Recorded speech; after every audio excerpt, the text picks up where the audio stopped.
24 గంటల్లో భారతీయ గారు కనుక క్షమాపణ చెప్పకపోతే సాక్షి ఛానల్ ప్రతి ఛానల్ ముందు మేము ధర్నాలు చేయడానికి సిద్ధంగా ఉన్నాం.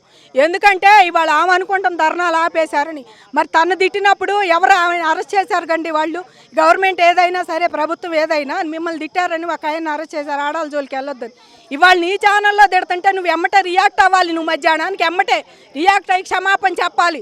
నీకు ఆ విఘ్నత కూడా లేదు, మీ ఆయనకి నీకు లేదు.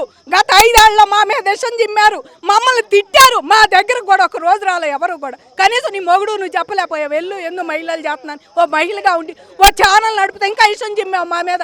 అది రాజధాని కాదు, ఏడారి శ్మశానం అంటే దానికి కాజ్యం పోసారు. పోసి వాళ్ళు 270 మంది రైతులను పట్టును పెట్టుకున్నారు. ఇంకా మీకు సిగ్గు చాలేదమ్మా? ఇంకా నరబలి చాలేదమ్మా మీ అందరికీ? ఇంకెంతమందిని చంపాలనుకుంటున్నారు మా మీద చేసి? నిజంగా అండి మాకైతే ఎంత మనోవేదనగా ఉందో చెప్పలేము. నిజంగా అంత బాధగా ఉంది. వీళ్ళు ఇలా చేస్తుంటే అయిపోయింది అనుకున్నాం ఉద్యమం. ఓడిపోయారు. 11 సీట్లు ఇంట్లో కూర్చోవాలి వీళ్ళు. పోనీ మీ నియోజకవర్గాల్లో పోరాడాలా? ఇలా ఏందండి ఆడాలి?